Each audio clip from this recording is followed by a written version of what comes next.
Hey everyone, welcome back to cancer survivor Silja. आज हम बात करने वाले हैं कोलोनोस्कोपी के ऊपर। तो सबसे पहले हम बात करेंगे कोलोनोस्कोपी होता क्या है और वो क्यों किया जाता है।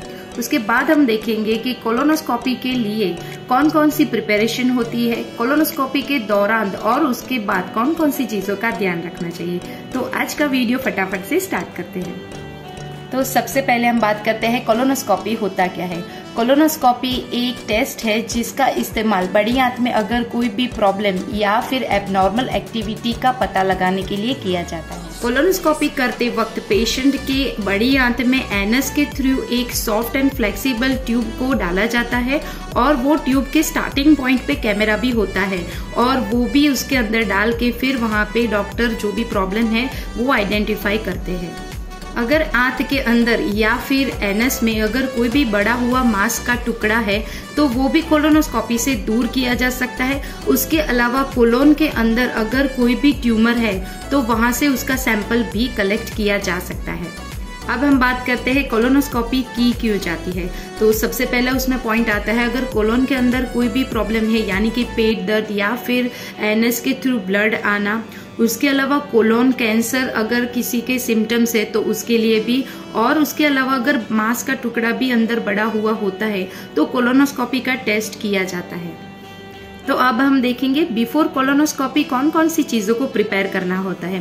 बिफोर कोलोनोस्कोपी डॉक्टर पेशेंट को कोलोन क्लीन करने के लिए बोलते हैं, यानी कि अगर कल सुबह का अपॉइंटमेंट होता है तो आज रात 12 बजे से ही पेशेंट को खाना खाना बंद करना होता है, पानी वो पी सकते हैं। उसके अलावा दूसरे दिन यानी कि कल मॉर्निंग में पेशेंट को कुछ लेग्जेटिव दिए जाते हैं जिसकी वजह से कोलोन का पूरा पार्ट वहाँ पे क्लियर हो जाता है।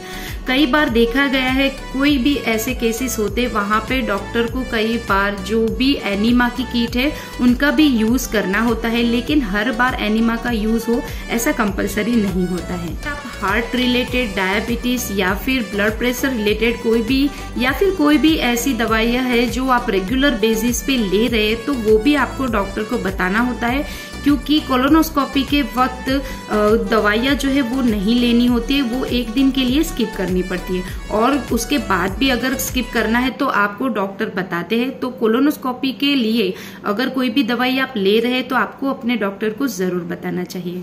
तो अब हम बात करेंगे कोलोनोस्कोपी की कैसे जाती है। जब मैं अपनी कोलोनोस्कोपी के लिए गई थी तो मैं बहुत ही ज्यादा घबराई हुई थी कि ये कैसी ट्रीटमेंट होगी या फिर कैसे टेस्ट होगा, मुझे कैसे परेशानी होगी। लेकिन मैं आपको बता दूं ये पूरी पेन लेस एक प्रोसीजर है। उसके लिए पेशेंट को करवट लेकर टेबल पे या फिर जो उनका बेड होता है उनके ऊपर सोने के लिए कहा जाता है।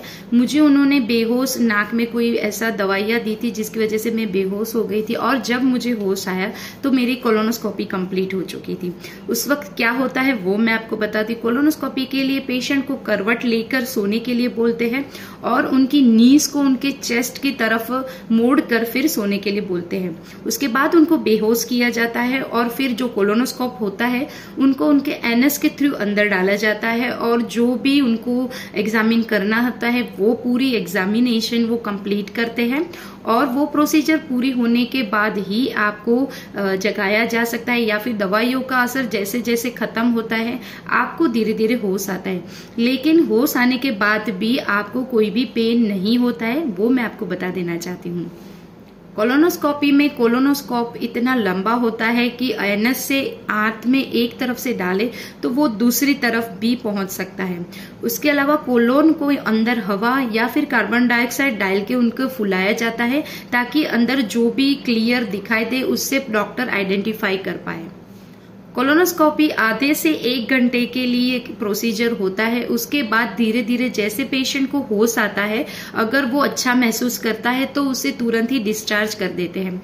कोलोनोस्कोपी का खर्च जो है वो 15 से 20 हजार के बीच का, जब मैंने 2020 में जब मैंने अपना टेस्ट करवाया था तब 15 to 20,000 के बीच में मेरा जो है वो एक्सपेंस हुआ था।